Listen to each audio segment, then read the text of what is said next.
A little bit of a delay, but we're back. This is part 3 of our 5-part series. This is the Art of the Haggle deal. Today's whole deal is about confidence, about what confidence really is and how you can deploy your style of confidence into every situation. Now, let's start off with this. Not all confidence is the right confidence. You got to remember that perception is everything. If you're perceived cocky or a know-it-all or just anything like that, it's pretty much done. It's almost a guaranteed deal breaker. So you got to think about these things. Perception has a lot. Even if you're not being that way or you don't think you're being that way, it can be very well perceived that way. Okay? So what this whole deal breaks down to is, can you deploy the tactics that you've already been given, the breaking the social pressure, the breaking that ice, kind of getting in there, speaking to someone, kind of opening up a little bit, and then the next thing you got is your verbiage. Now you've broken down that verbiage barrier. Now we're talking. You've got them interested in what you're saying. So now we got to deploy these tactics in the correct way in order for you to be perceived as confident, not cocky. Here's how you do that. Think about it from a fighting or a boxing perspective. Think of it this way. We'll break it down to these 3 parts real quick. First is the social pressure, the social anxiety, the breaking of the ice. Well, think of that as establishing your jab. That is the most important thing you can do in a boxing match, is establishing your jab. Because everything off of that, it's a gauge of distance. So I'm gauging where your face is at when I put my jab out there. Now we've broken that. Now we've established our jab.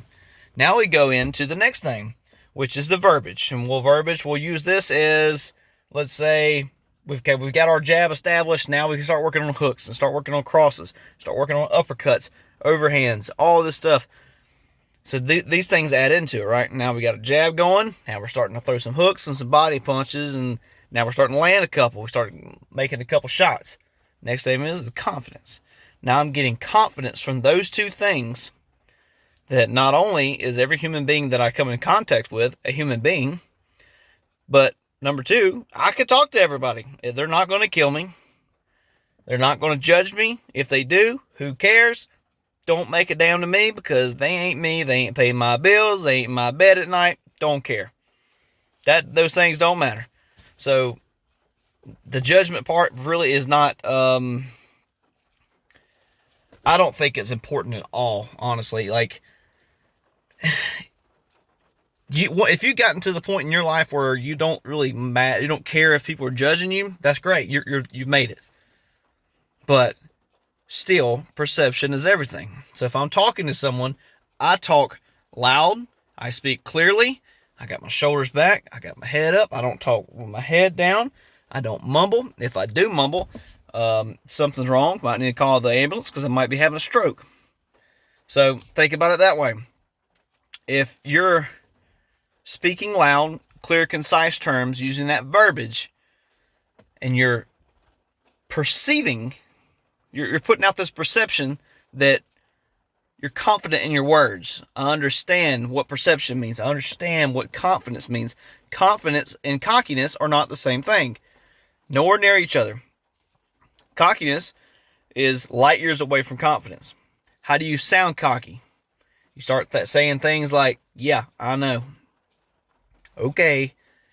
The way you say things, it all goes back to the verbiage.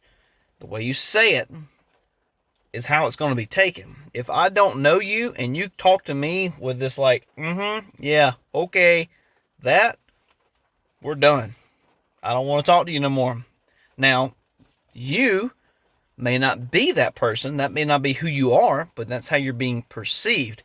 I have a really, really bad habit, and I'll say it in front of everybody, God and Almighty, it don't matter. I have a really bad habit of doing that. Am I doing anything to be malicious? Am I doing anything to be an ass? Am I doing anything whatsoever to be mean. No, I'm not. Does it come off that way? A lot of times it does. If you don't personally know me, yes, it will come off that way, that I'm just an ass. It comes off that way, but I have a really bad problem with it, and I'm starting to work on it. I've been working on it a lot here lately, that I've been really talking myself down, slowing everything down, just calming down, slowing my words down, trying not to get too ahead of myself. See, the way that I communicate is talking trash. This is how I communicate, because it's been instilled in me since day one when I started my new position in the new job I was in, that the best way to get to anybody is to talk trash to them, and you'll see who they really are, because they either going to break and turn into a pile of goo and they shut off, or they start talking back to you and become friends with these people. All my friends are the same way. They're all just trash talking.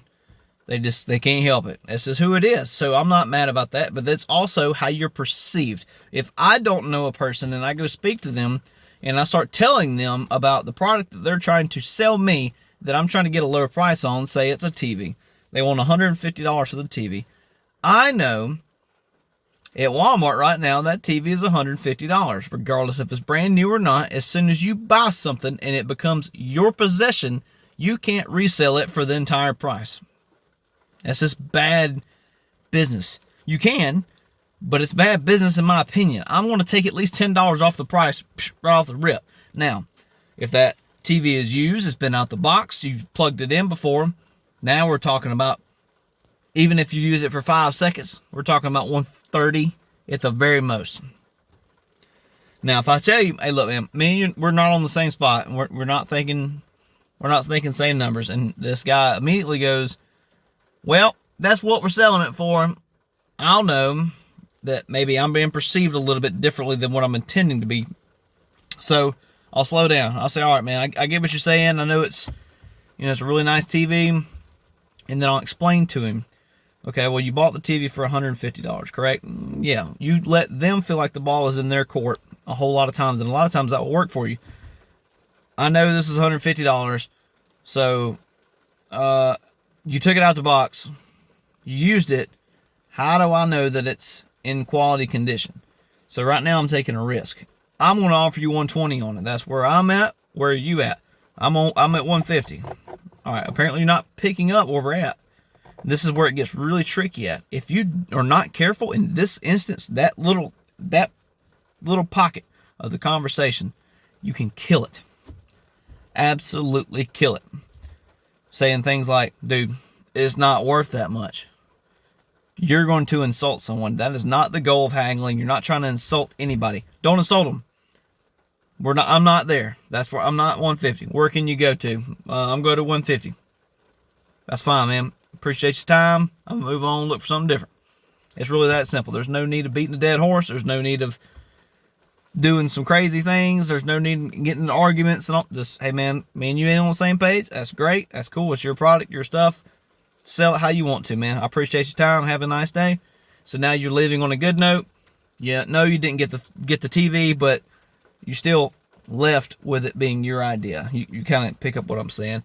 But so that's pretty good. That's the whole deal on confidence. Deploying that establishing a jab, being able to land those hooks. Now you're building the confidence up to actually deploy some tactics into your verbiage, into your speech, to get your product a little better. The art of the haggle is really difficult if you make it that way, but if you don't, it's really easy. Next week, that's where it gets interesting. Next week, I'll put a link here. I'll post something on social media next week. Next week is where it's going to be at. This week's pretty good. Next week's going to be even better. I'll see y'all then.